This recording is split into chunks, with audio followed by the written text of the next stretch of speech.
জল, যা প্রাণের মুখ্য উপাদান, আর পৃথিবীর প্রায় 75% অংশে জলই রয়েছে।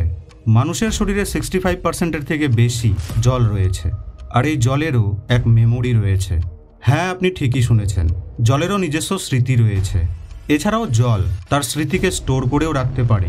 আপনার থটের এত পাওয়ার রয়েছে যা আপনি এর কল্পনাও করতে পারবেন না।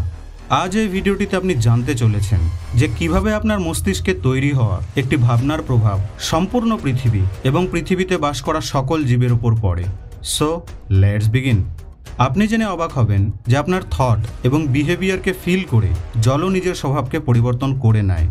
এই কথাটিকে সবথেকে প্রথমে একজন ফ্রেঞ্চ ইমিউনোলজিস্ট ডক্টর জেকেস বেনভেনিস্তে 1988-এ সবার সামনে তুলে ধরলেন।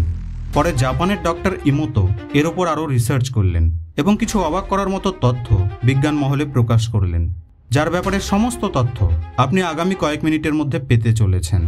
এরপর আরও এক গবেষণা করা হলো এবং জানা গেল যে ডক্টর বেনভেনিস্তের সমস্ত তথ্য 100% সঠিক ছিল।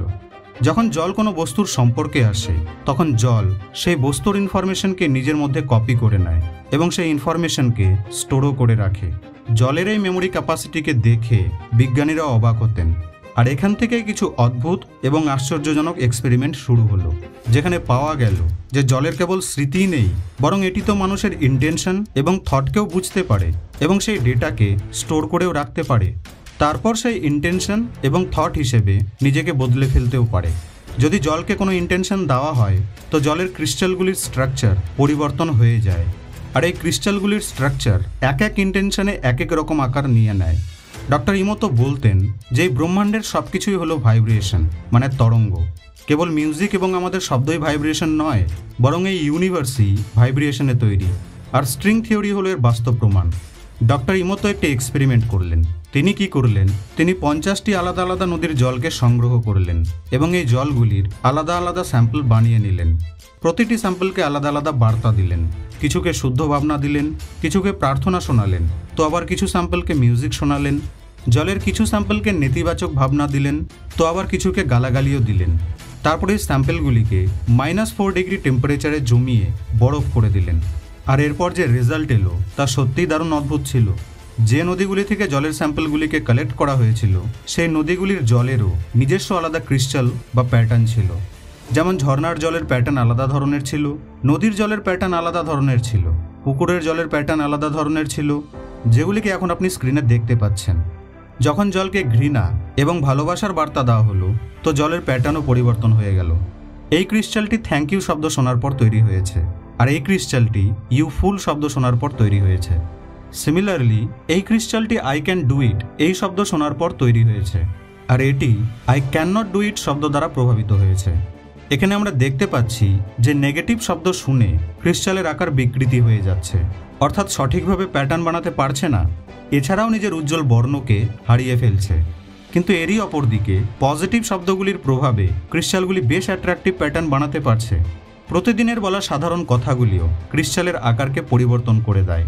যদি আমাদের বলা শব্দগুলি দূরে অবস্থিত জলের মধ্যে প্রভাব ফেলতে পারছে, তাহলে একবার ভেবে দেখুন যে আমাদের শরীর এবং মেন্টাল স্টেটের কতটা প্রভাব পড়বে। কারণ আমাদের শরীরও তো 65%-এর থেকে বেশি জল দিয়েই তৈরি। এরোস্পেস ইনস্টিটিউট অফ ইউনিভার্সিটি, যা জার্মানি অবস্থিত, তারা এই রিসার্চের আরও একটি ইন্টারেস্টিং জিনিসকে প্রমাণ করেছেন। ব্যাপারটি জলের মেমোরিকে নিয়ে। রিসার্চে পাওয়া গেল যে জল না তো কেবল ভাবনার কারণে প্রভাবিত হয়, বরং এটি আশেপাশের ইনফরমেশনকেও স্টোর করে রাখতে পারে। আর এই কথাটিকে প্রমাণ করার জন্যে সায়েন্টিস্টরা সাধারণ জলের অনেকগুলি স্যাম্পল বানিয়ে বিভিন্ন ধরনের ফুলকে ডুবিয়ে রাখলেন। তারপর সেই ফুলগুলিকে সরিয়ে স্যাম্পলগুলিকে যখন স্টাডি করলেন, তো পেলেন যে জলের ক্রিস্টালগুলি হুবহু সেই ফুলের আকৃতিরগুলি মতো হয়ে গেছে। অর্থাৎ সেই জলের ক্রিস্টালকে দেখেই বলে দেওয়া সম্ভব যে এতে কোন ফুলকে ডুবানো হয়েছিল। যাই হোক, এগুলি তো ছিল কিছু এক্সপেরিমেন্ট, যেগুলিকে বিভিন্ন সায়েন্টিস্টরা বিভিন্ন সময় করেছেন, আর এগুলিকে মাইক্রোস্কোপিক লেভেলেও চেক করা হয়েছে। কিন্তু আপনি কি জানেন যে এই টেকনিকটির ব্যবহার প্রায় সমস্ত সভ্যতার লোকেরাও প্রাচীনকালে করতেন এবং কিছু সভ্যতা আজও ব্যবহার করে। প্রাচীন ভারতের শুরু থেকেই জলকে অনেক পবিত্র মনে করা হয়। আপনি হয়তো মাইথোলজি স্টোরিতে বা টিভি সিরিয়ালে দেখেছেন যে একজন সাধু বা ঋষি নিজের কমণ্ডলু থেকে জল নিয়ে কিছু বলে তারপর অন্যের গায়ে ছিটিয়ে দিলেন, আর সেই জলের প্রভাবে ঋষির মুখ দ্বারা উচ্চারণ হওয়া বাক্য সত্যি হয়ে যেত। দেখেছেন, তাই না? প্রাচীনকালের লোকেরা জলের এই অদ্ভুত শক্তিকে খুব ভালোভাবে জানতেন। দেখুন, তার মানে আবার এ নয় যে জলের গুরুত্বের আলোচনা কেবল সনাতন ধর্মেই রয়েছে, বরং অন্যান্য ধর্মগুলিতেও এর প্রভাবের আলোচনা পাওয়া যায়। যেমন মক্কার জলকে আবে জমজম বলা হয়, শিখ ধর্মে অমৃত জল এবং খ্রিস্ট ধর্মে হোলি ওয়াটারকেও ততটাই গুরুত্ব দেওয়া হয়। জল আসলে ন্যানো টেকনোলজির মতো কাজ করে। জলে অবস্থিত ছোট ছোট মলিকিউল যা পরমাণুর আকারের, সেগুলির মধ্যেও নিজস্ব মেমোরি রয়েছে, আর এরা প্রতিটি কথাকে রেকর্ড করে রাখে। শব্দের সাথে প্রকাশ হওয়া ফিলিংসকে তারা বুঝতে পারে, আর এই জন্যেই আপনি একে যে ভাষাতেই বলুন না কেন সে বুঝতে পারে, আর আপনার কথাকে বুঝে সেই হিসেবেই কাজ করে। এই সকল এক্সপেরিমেন্টগুলির দ্বারা এই কথাটি একেবারেই পরিষ্কার যে জলের মলিকিউলস আমাদের ইন্টেনশনস এবং ভাবনার হিসেবে নিজের মধ্যে পরিবর্তন আনে। আর এর দ্বারা এটিও পরিষ্কার যে জল আমাদের চেতনাকে বুঝতে পারে এবং আমাদের ফিলিংসকেও বুঝতে পারে এবং সেই হিসেবে রিয়াক্টও করে। তো যদি এই কথাটি সত্য হয়, তাহলে আমাদের পৃথিবীর কি ব্যাপার? পৃথিবী তো 75% জলে ঘেরা রয়েছে, এবং আমাদের শরীরের কি ব্যাপার, যা 65% জল দিয়েই তৈরি? তো এটি তো একেবারেই ক্লিয়ার যে আপনার থটস শরীরের সেই অংশগুলিকে অবশ্যই প্রভাবিত করে যেখানে জল রয়েছে। আর এই কথাটিও ভুল নয় যে আপনার ভাবনাই আপনার জীবনকে তৈরি করে।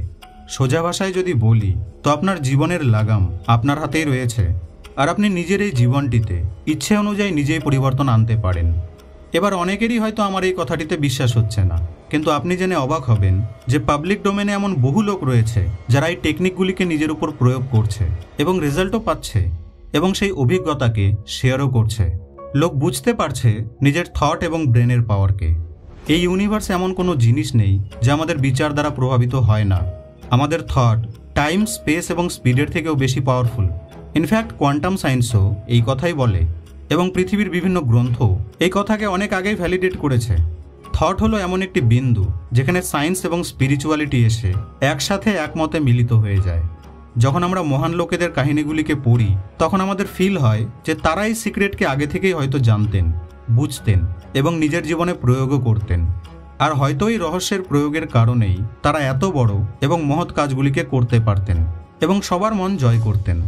আমি মনে করি যে এই পৃথিবীর সৃষ্টি থেকে শুরু করে এখন অবধি, মানে এই সময়টি হলো একটি গোল্ডেন পিরিয়ড। টেকনোলজির উন্নতির কারণে আজ সারা বিশ্ব একটি সিঙ্গেল কমিউনিটিতে নিজেকে বদলে ফেলেছে। চোখের নিমেষেই ইনফরমেশন আপনার কাছে পৌঁছে যাচ্ছে। একই ধরনের ভাবনা রাখা লোকেরা একে অপরের সাথে সাক্ষাৎ না করেই একে অপরের সাথে ইনফরমেশন শেয়ার করতে পারছে। আর এই গোল্ডেন পিরিয়ডে জাস্ট প্রয়োজন একটি পাওয়ারফুল উদ্দেশ্য এবং ইতিবাচক ভাবনার। সেই উদ্দেশ্যকে রিয়ালিটিতে ট্রান্সফর্ম করার সমস্ত রিসোর্সেস আগে থেকে এই পৃথিবীতে রয়েছে। আশা করছি এমন কোনো না কোনো উদ্দেশ্য আপনার কাছেও অবশ্যই আছে। যদি এই উদ্দেশ্যকে আপনি পূর্ণ বিশ্বাসের সাথে ছোট ছোট স্টেপে করতে শুরু করেন, তাহলে আমি বিশ্বাস করি যে আপনি অবশ্যই সফল হবেন। যদি ভিডিওটি ভালো লেগে থাকে তাহলে লাইক এবং শেয়ার করতে ভুলবেন না। কিন্তু আপনাদের সঙ্গে আবার দেখা হবে নেক্সট ভিডিওতে।